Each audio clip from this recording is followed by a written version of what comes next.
ते लाव रे काहीतरी तुझं.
नहीं आते हैं और डायनामिक रेंज वगैरह भी उतनी अच्छी कैप्चर नहीं कर पाता है।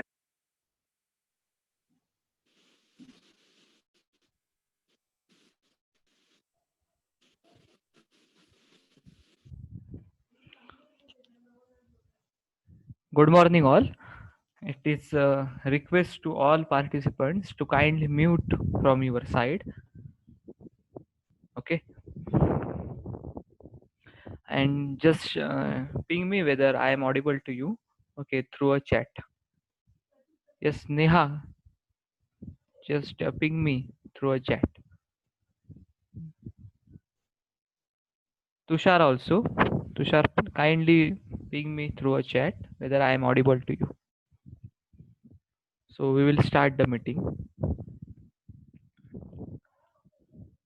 Okay, so currently it is very difficult for us to take each and every session. That's why I am sharing some recorded sessions also as per availability, because due to some admission related work and some scrutiny work, okay, we are currently busy in that particular part. Now the thing is, in the last session we are discussing about database connectivity, right? So we have discussed what is the significance or need of a database connectivity, and I have given one small example that there are two uh, persons having different mother tongues, okay, with their different mother tongues are communicating. So one Japanese person is communicating with the German person, and who does not know each other's language. So in that case we require one kind of a translator for that particular communication, and then that translator must understand German as well as Japanese, both the languages. Then and then only the communication can be a possible communication.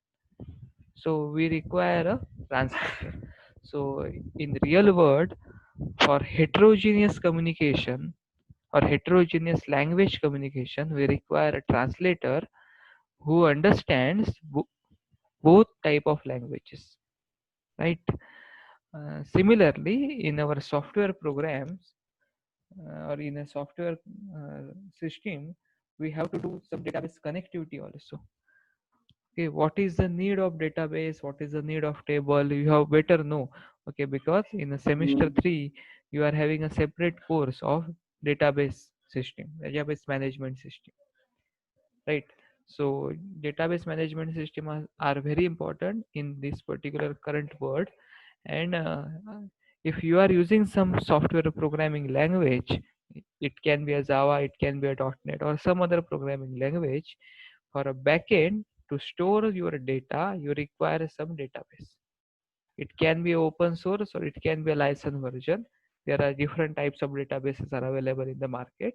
So you can use any one of the database, but your programming language should communicate with the database language. So in this case, we are treating Java is our programming language because we are learning mm, advanced Java programming course. So Java is our programming language, and we are taking an example of MySQL as a database.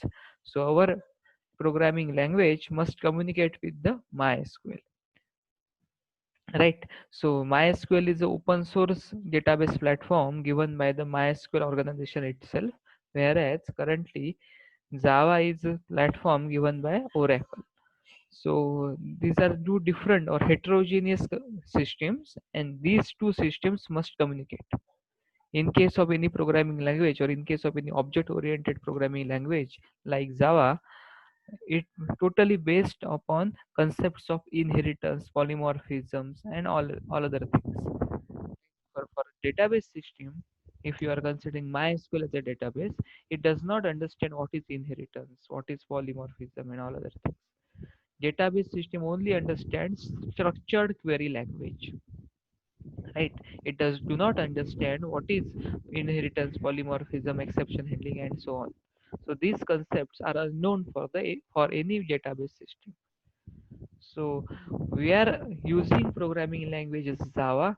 Our Java program calls must be converted into database calls. Database calls means structured query language call. Now this is very important, and to do this particular facility or to incorporate such type of mechanism, such type of translation and conversion, we require a kind of translator between Java programming language and our database system. If you are using a MySQL as a database system, then you require a translator between Java program and MySQL database, and that particular translator is called as a driver. Up to this point we have seen in the last session. या point पर्यंत आपण येऊन थांबलेलो होतो. Okay, now how to achieve this particular facility, how to achieve this mechanism in a true sense when you are doing a programming. Okay, now we have to understand it, how to achieve that particular part, how to achieve that particular mechanism. Okay, so I am sharing some material with you. Okay, through Google Classroom also I will share same material. I think most of the students have joined this meeting. In the for a last meeting, some of the students haven't joined it. Okay, so that's why I have covered that particular part. So they all they all should with us.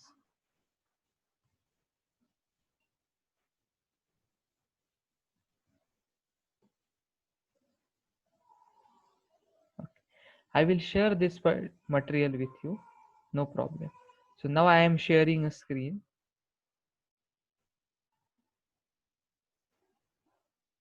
Okay. So I will share this PDF and PPT with you. I think the screen is visible.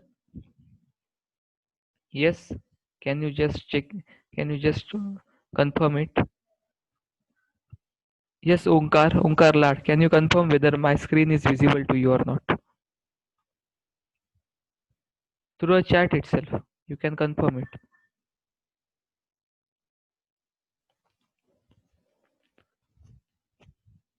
Please reply as early as possible so that we can continue.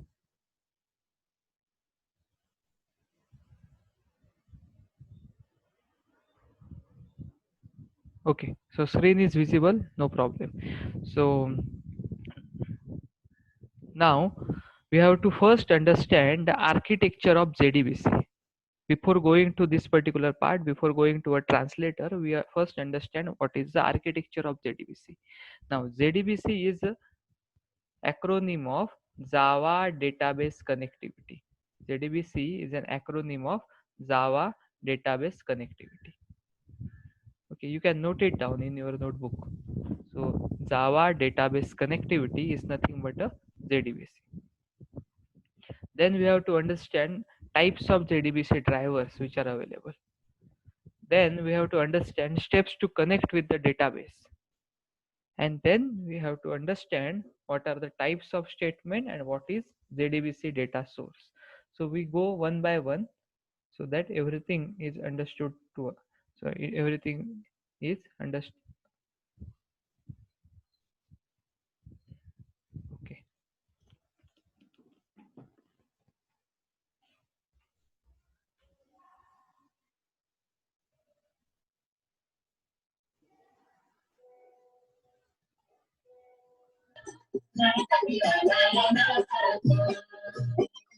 Don't do it, please.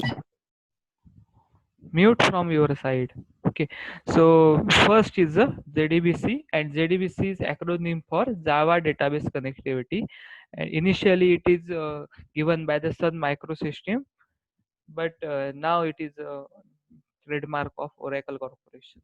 Okay, because it is taken over by the Oracle, so now it is a trademark given under a Oracle Corporation. Now, JDBC is a standard API for independent database connection between Java program and wide range of relational database. This particular part is very important. So, by using a JDBC API, you can connect any Java program with number of relational databases. So, one type of relational database is MySQL. You can have any other type of relational database also. You can have a SQL server, you can have a Oracle, you can have some other relational database. So by using a Java program, you can connect different relational databases. It is possible. Okay, so it is a standard API. Standard API means, okay, by using a single API, you can connect with different databases seamlessly. It is possible. And API is nothing but application programming interface. So you are using a different API. If you want to do some networking connection, then you have to use the API related to the networking. If you want to do some if you want to do some any other facility, then you have to use the API related to that particular facility. Okay, so API is nothing but application programming interface. In a small, in a uh, very layman language, we can call any API in Java as a package. Package in a Java is also treated as a API in a Java. So if you want to do some image related functionality in a Java, then you can use the API related to that particular functionality. So सोप्या भाषेत सांगायचं तर जावामध्ये API म्हणजे काय असतं, एक package असतं. Okay, हे लेमन लँग्वेज मध्ये. So now for a JDBC API, it is present under java.sql package. So the API is java.sql. So I am highlighting this particular java.sql package because it is very significant. Okay. You have to use java.sql package only. There are number of packages available for the database connectivity. But for your use, for any educational use, you have to use java.sql. It is a standard package or standard API available. Okay, it is possible that over the years, there are a number of versions of java.sqls are available, and they are available in a IDE platform also. आपण जर NetBeans वापरत असू किंवा Eclipse ID वापरत असू, तर त्या platform मध्ये त्याची वेगवेगळी व्हर्जन्स अवेलेबल आहेत. या पॅकेजची वेगवेगळी व्हर्जन्स अवेलेबल आहेत. परंतु हे लक्षात ठेवायचं आहे आपल्याला, की स्टँडर्ड एपीआय जो असतो तो आपल्याला वापरायचा असतो. कारण स्टँडर्ड एपीआय प्रत्येक ठिकाणी वर्क करतो. तर तुम्हाला कोणता एपीआय वापरायचा आहे? java.sql एपीआय वापरायचा आहे. मी रिपीट करतोय, ह्यासाठी रिपीट करतोय की बऱ्याच वेळेला लोक मिस्टेक करतात आणि नेटबीन्स किंवा आयडी नेटबीन्स किंवा इक्लिप्स सारखे ज्या वेळेला आयडी आपण वापरतो, त्यावेळेला ही सगळी पॅकेजेस आपल्याला डायरेक्टली इन्कॉर्पोरेट करता येतात आपल्या प्रोग्राम मध्ये, डायरेक्टली घेऊन येता येतात. आणि ज्या वेळेला आपण ती डायरेक्टली घेऊन येतो, त्यावेळेला आपण वाचतच नाही की आपण नक्की कोणता एपीआय घेऊन येतोय. राईट. ओके, पण आपल्याला योग्य एपीआय किंवा स्टँडर्ड एपीआय वापरायचा असतो. आपल्याला त्याची वेगवेगळी व्हर्जन्स आहेत ती वापरायची नसतात. तेव्हा आपल्याला काय वापरायचं आहे? java.sql पॅकेज वापरायचं आहे. Remember this particular part. Okay, and don't do any mistake when you are doing actual programming. So this is small picture which shows architecture of JDBC. right? So this is my Java application. On top, I am having a Java application. Basically, it is a Java class. तो काय आपला Java class आहे. ठीक आहे. त्यानंतर काय येतं पिक्चरमध्ये जेडीबीसी एपीआय. जावा क्लासमध्ये आपण जेडीबीसी एपीआय वापरतोय. आपण इम्पोर्ट स्टेटमेंट वापरणार आहोत. कशासाठी? जावा डॉट एसक्यूएल पॅकेजला आपल्याला इम्पोर्ट करायचं आहे. त्याशिवाय आपण डेटाबेस कनेक्टिव्हिटी करू शकत नाही. तेव्हा आपण जावा ऍप्लिकेशन बरोबर खाली काय वापरलं बघा, जेडीबीसी एपीआय म्हणजे जावा डॉट एसक्यूएल पॅकेज वापरलं. त्याखाली काय आहे हायरार्कीमध्ये, जेडीबीसी ड्रायव्हर मॅनेजर आहेत. तुम्ही हा डायग्राम खूप लक्षपूर्वक बघा. हा खूप महत्वाचा डायग्राम आहे. ओके, जेडीबीसी ड्रायव्हर मॅनेजर आहेत आणि ह्या डायग्रामवरच पूर्ण डेटाबेस कनेक्टिव्हिटी डिपेंडंट आहे. आणि जेडीबीसी ड्रायव्हर मॅनेजर काय करतो, काय आयडेंटिफाय करतो, की तुमचं प्रोग्रामिंग किंवा तुमची डेटाबेस कनेक्टिव्हिटी करण्यासाठी तुम्हाला एक्झॅक्टली कोणता ड्रायव्हर लागणार आहे. तुम्हाला एक्झॅक्टली कोणता ड्रायव्हर लागणार आहे हे कोण ठरवणार आहे? जेडीबीसी ड्रायव्हर मॅनेजर ठरवणार आहे. आता हे का मी म्हणतोय लक्षात घ्या. समजा आपलं जावा ऍप्लिकेशन म्हणजे इंडियन पर्सन, भारतीय माणूस असेल, इंडियन पीपल, ओके, ज्याला हिंदी भाषा चांगली येते. ओके, त्याची लोकल लँग्वेज कोणती आहे? हिंदी आहे. किंवा नेटिव्ह लँग्वेज कोणती आहे? हिंदी आहे. हे आपलं जावा ऍप्लिकेशन आहे. Okay, for a sake of understanding आहे आपण जे एक्झाम्पल घेतोय. ठीक आहे. आणि त्या माणसाला तो जो माणूस आहे, ओके, ती व्यक्ती कॅबिनेट सेक्रेटरी या खूप मोठ्या पदावर आहे. तो एक IAS ऑफिसर आहे आणि तो कॅबिनेट सेक्रेटरी या वरच्या पदावर काम करतोय. ठीक आहे. त्यावेळेला अशा व्यक्तीला वेगवेगळ्या देशांशी कम्युनिकेट करावं लागतं, बोलावं लागतं. तुम्ही असं अज्युम करा, त्याला जर्मन माणसाशी बोलावं लागतं. इथे पहिला माणूस जो आहे तो जर्मन माणूस आहे. त्याला दुसऱ्या जॅपनीज माणसाशी बोलावं लागतं. आणि तिसऱ्या केसमध्ये त्याला एका रशियन माणसाशी बोलावं लागतं. ओके, तेव्हा जर्मन भाषा माहिती असणारा व्यक्ती, जॅपनीज भाषा माहिती असणारा व्यक्ती आणि रशियन भाषा माहिती असणारा व्यक्ती, या तिघांशी त्याला कम्युनिकेट करावं लागतं. दुसरा पॉइंट असा आहे, जो कॅबिनेट सेक्रेटरी या पदावर काम करतोय, IAS ऑफिसर आहे, त्याला या सगळ्या भाषा जर्मन, जॅपनीज आणि तिसरी भाषा रशियन, या भाषा सगळ्या भाषा येत नाहीत किंवा त्या काही प्रमाणात येतात, चांगल्या पद्धतीने येत नाही.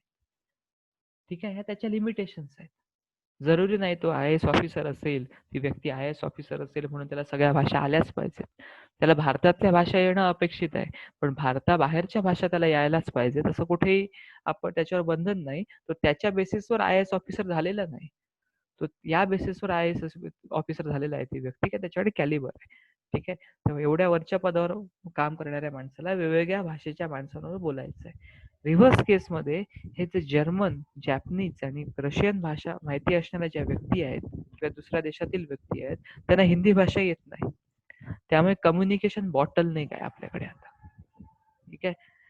कम्युनिकेशन बॉटलनेक आहे. मग त्याला एका ट्रान्सलेटरची गरज आहे किंवा एका मॅनेजरची गरज आहे. ते आपण नाव दिलं त्याला मॅनेजर. आणि तो मॅनेजर काय आयडेंटिफाय करणार आहे, की पहिल्यांदा त्या मॅनेजरला सगळ्या भाषा आल्या पाहिजेत. त्याला हिंदी भाषा आली पाहिजे, at the same time German आली पाहिजे, जॅपनीज आली पाहिजे, रशियन आली पाहिजे.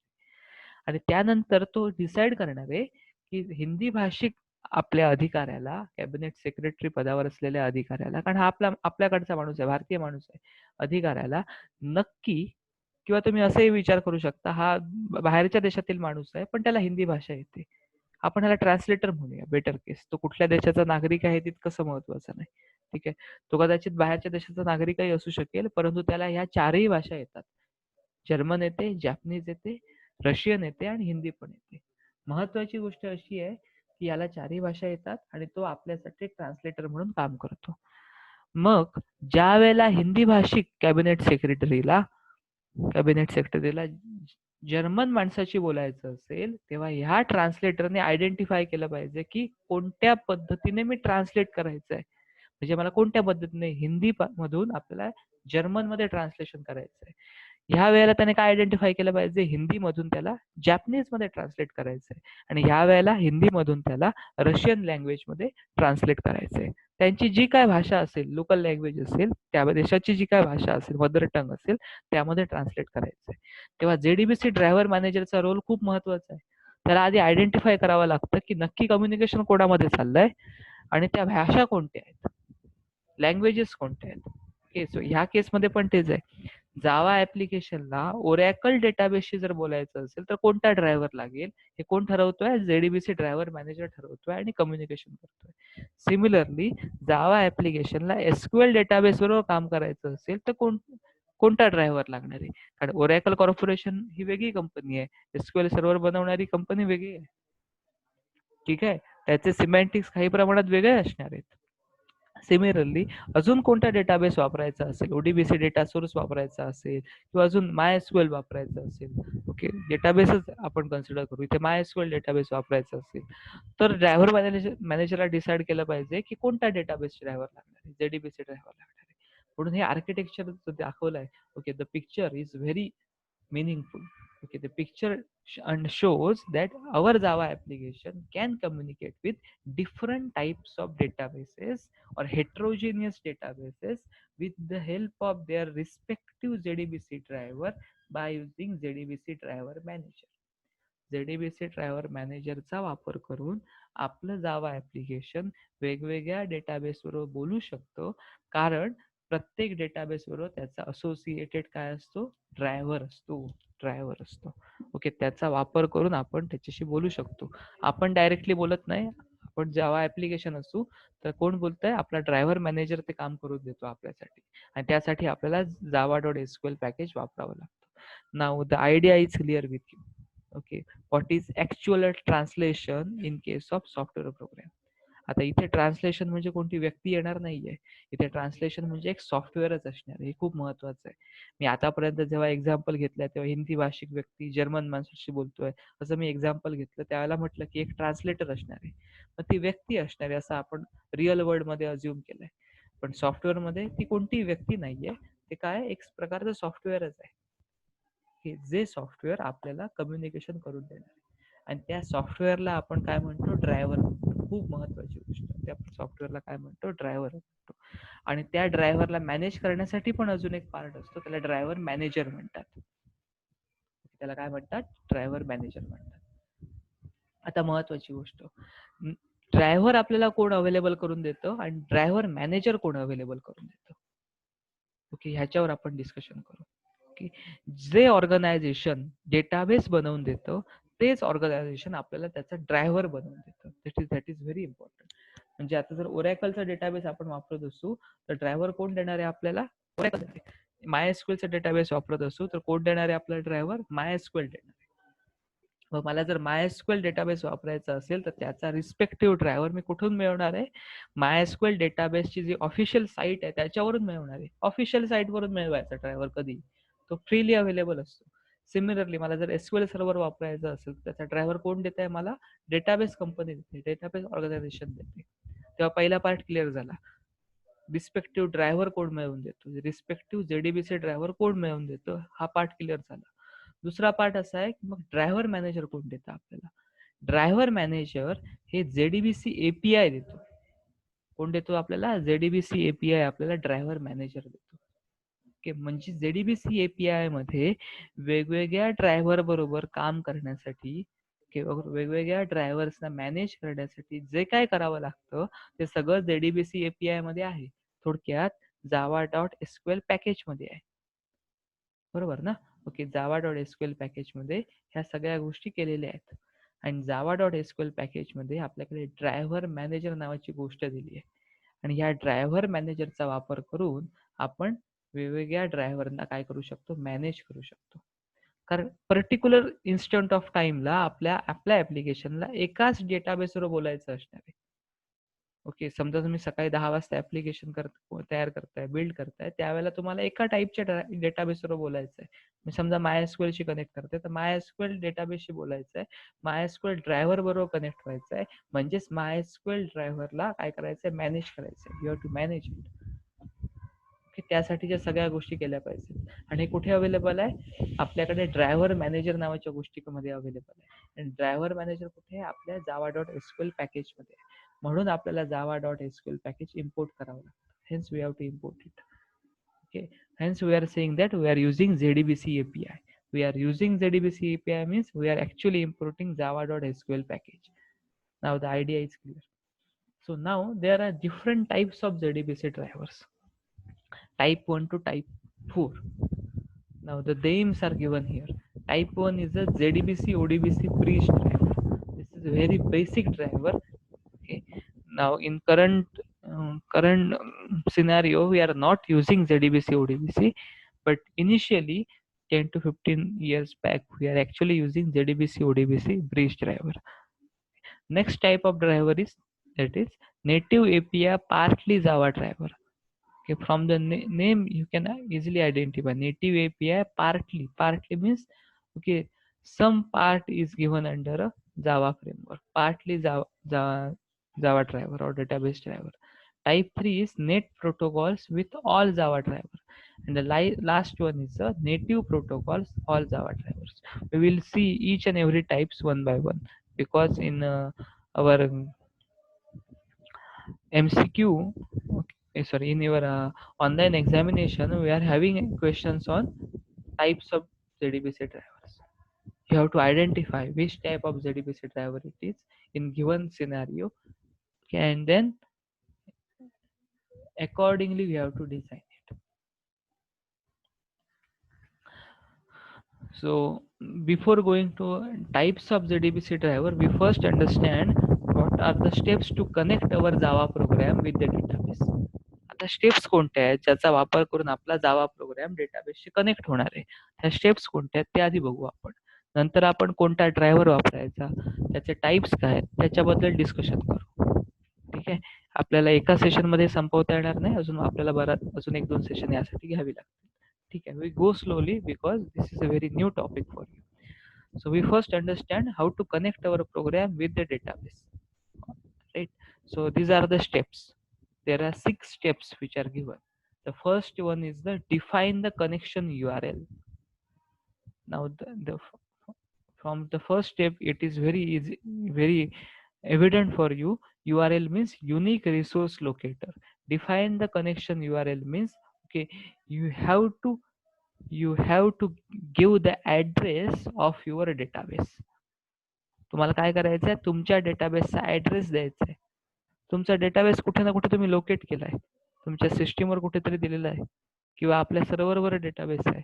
मग एक्झॅक्टली डेटाबेस कुठे आहे अवेलेबल ते तुम्ही काय केलं पाहिजे, इंडिकेट केलं पाहिजे, हायलाइट केलं पाहिजे. ठीक आहे. म्हणजे हिंदी भाषिक कॅबिनेट सेक्रेटरीला जर जर्मन पर्सनशी बोलायचं असेल तर एक्झॅक्टली त्याला कोणाशी बोलायचं आहे त्याने हायलाइट केलं पाहिजे. पहिले त्याचं नाव असेल, त्याच्याबद्दलची माहिती असेल, त्याचं डेझिग्नेशन असेल, त्याबद्दल त्याने काय केलं पाहिजे, डिफाईन केलं पाहिजे. ओके, म्हणजे ऍड्रेस सांगितला पाहिजे. This is the step number 1. Second step is establish the connection. एकदा त्याने डिफाईन केलं की त्याचा ऍड्रेस कोणता आहे, की स्टेप नंबर 2 मध्ये आपण काय करणार आहोत, कनेक्शन एस्टॅब्लिश करणार आहोत. आता कनेक्शन एस्टॅब्लिश करण्यासाठी आपल्याला काय लागेल, ट्रान्सलेटर लागेल. हिंदी भाषिक कॅबिनेट सेक्रेटरीने सांगितलं की आपल्याला जर्मन राजदूताशी बोलायचं आहे. की एकदा त्याने ऍड्रेस सांगितला, त्याचं डेझिग्नेशन सांगितलं आणि त्याला लोकेट केलं की पुढची स्टेप काय असेल, की आपल्यामध्ये त्या कम्युनिकेशनसाठी हिंदी भाषिक कॅबिनेट सेक्रेटरी आणि जर्मन भाषिक राजदूत यांच्यामध्ये एक ट्रान्सलेटर आला पाहिजे, ती व्यक्ती आली पाहिजे, ज्या व्यक्तींनी दोघांशीही काय केलं पाहिजे, कनेक्शन एस्टॅब्लिश केलं पाहिजे. जो ट्रान्सलेटर आपल्याकडे अवेलेबल आहे तो हिंदी भाषिक माणसाशी पण कनेक्शन एस्टॅब्लिश करेल, ऍट द सेम टाइम तो कोणाशी कनेक्शन एस्टॅब्लिश करेल, जर्मन भाषिक राजदूत जो आहे त्याच्याशी पण कनेक्शन एस्टॅब्लिश करेल. इनडायरेक्टली हिंदी भाषिक राजदूत जर्मन भाषिक व्यक्ती बरोबर काय करेल, कनेक्शन एस्टॅब्लिश करेल. आता या रिअल वर्ल्ड मधलं एक्झाम्पल थोडं बाजूला ठेवू. आता आपल्या केसमध्ये आपण सुरुवातीला एक डायग्राम बघितला बघा, आर्किटेक्चर. की इथे आपल्या लक्षात आलं की जावा ऍप्लिकेशनला समजा MySQL डेटाबेसशी कनेक्ट व्हायचं आहे. हे आपलं जावा ऍप्लिकेशन आहे आणि हा आपला MySQL डेटाबेस आहे. इथे ओडीबीसी डेटा सोर्स म्हटलंय, पण आपण सेक ऑफ सिम्प्लिसिटी असं ठरवू की हा MySQL डेटाबेस आहे. ओके, ठीक आहे. आपल्याला ऍप्लिकेशनला MySQLशी कनेक्ट व्हायचं आहे. तर हा आपला कोण आहे, ट्रान्सलेटर आहे. ठीक आहे. मॅनेजर म्हणजेच ट्रान्सलेटर आहे. हा ट्रान्सलेटर काय करणार आहे, ऍप्लिकेशनला डेटाबेसशी MySQLशी कनेक्ट करून देणार आहे. जर कनेक्ट करून द्यायचं आहे तर आपल्या ट्रान्सलेटरला म्हणजे ड्रायव्हर मॅनेजरला सुरुवातीला कोणाशी कनेक्ट व्हावं लागेल, जावा ऍप्लिकेशनशी कनेक्ट व्हावं लागेल. कोणाशी कनेक्ट व्हावं लागेल, जावा ऍप्लिकेशनशी कनेक्ट व्हावं लागेल. आणि नेक्स्ट स्टेपमध्ये कोणाशी कनेक्ट व्हावं लागेल, डेटाबेसशी कनेक्ट व्हावं लागेल. आता एक खूप महत्त्वाचा रूल जो आपण नेहमी डेटाबेस कनेक्टिव्हिटीमध्ये वापरायचा असतो, तो म्हणजे असा आहे की ड्रायव्हर मॅनेजर आपल्या API मध्ये अवेलेबल असतो. आपल्या केसमध्ये java.sql पॅकेजमध्ये अवेलेबल आहे. java.sql पॅकेज जावाचे रूल्स अँड रेग्युलेशन वापरून बनवलं आहे, कारण ते पॅकेज आहे. Basically it is a Java package, so it follows all rules of Java. ठीक आहे. जर आपण रूल्स अँड रेग्युलेशन वापरून बनवलेलं असेल, तर आपण त्या पॅकेजमध्ये जो क्लास किंवा इंटरफेस बनवलाय, ड्रायव्हर मॅनेजर नावाचा क्लास बनवलाय, तो क्लास काय करेल, जावाचे सगळे रूल्स काय करेल, फॉलो करेल. मग ड्रायव्हर मॅनेजर हा जो क्लास बनवलाय आपण बनवलाय म्हणजे तो java.sql पॅकेजमध्ये अवेलेबल आहे. आर्किटेक्चर डेव्हलपरने बनवून दिलाय आपल्यासाठी. त्याला जावाचे सगळे नियम माहिती आहेत, तेव्हा जावा ऍप्लिकेशनशी त्याला वेगळं कनेक्ट व्हावं लागत नाही. तो जावा ऍप्लिकेशनचाच एक इंटरनल पार्ट असतो, तेव्हा जावा ऍप्लिकेशन बरोबर तो कनेक्ट झालेलाच असतो. ओके, सुरुवातीपासून कनेक्ट झालेला असतो, कारण तो त्याचाच एक पार्ट असतो. आपल्या ड्रायव्हर मॅनेजरला कोणाशी कनेक्ट व्हावं लागतं, डेटाबेसशी कनेक्ट व्हावं लागतं. समजा MySQL असेल तर MySQL डेटाबेसशी कनेक्ट व्हावं लागतं. तो डायरेक्टली MySQL डेटाबेसशी कनेक्ट होऊ शकत नाही, त्याला कोणाशी कनेक्ट व्हावं लागतं, MySQL ड्रायव्हरशी कनेक्ट व्हावं लागतं. कोणाशी, MySQL ड्रायव्हरशी. तर हे खूप महत्वाचं आहे. ड्रायव्हर मॅनेजर ज्यावेळेला आपण वापरणार आहोत, त्यावेळेला आपल्याला ड्रायव्हरचं नाव सांगायचं आहे. समजा MySQL असेल तर MySQLच्या ड्रायव्हरचं नाव आपल्याला सांगायचं आहे. तुम्ही म्हणाल नाव काय सांगायचं त्याच्यामध्ये, MySQL ड्रायव्हर असं आपण डायरेक्टली म्हणू शकत नाही. ड्रायव्हरचं नाव हे त्या डेटाबेस कॉर्पोरेशनने, डेटाबेस कंपनीने दिलेलं असतं. समजा MySQL डेटाबेस आपण वापरतोय, तर MySQL कंपनी ऑर्गनायझेशनने त्यांच्या ड्रायव्हरचं नाव दिलेलं आहे, स्पेसिफिक नाव दिलेलं आहे त्यांनी, आणि त्यांनी जे नाव दिलंय तेच आपल्याला वापरावं लागतं. तीच लायब्ररी आपल्याला वापरायला लागते. ह्याचा मिनिंग असा आहे की ड्रायव्हर मॅनेजरने त्या पर्टिक्युलर ड्रायव्हरचं नाव वापरायचं कुठे, आपण प्रोग्रामिंग करत असताना. when you are doing a java programming for a database connectivity, your driver manager has to use specific name of the respective JDBC driver given by that particular company. In this case given by MySQL organization, you have to use it. तेच नाव आपल्याला वापरायचं आहे, त्याच्याशिवाय आपण दुसरं नाव वापरू शकत नाही.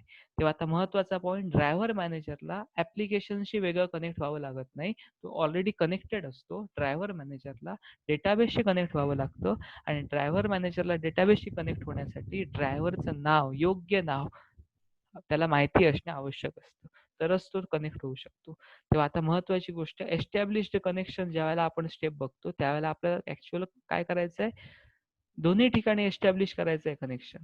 पण एका ठिकाणी ऑलरेडी झालेलंच आहे. कुठे झालंय, ड्रायव्हर मॅनेजरचं ऍप्लिकेशनशी कनेक्शन झालेलं आहे.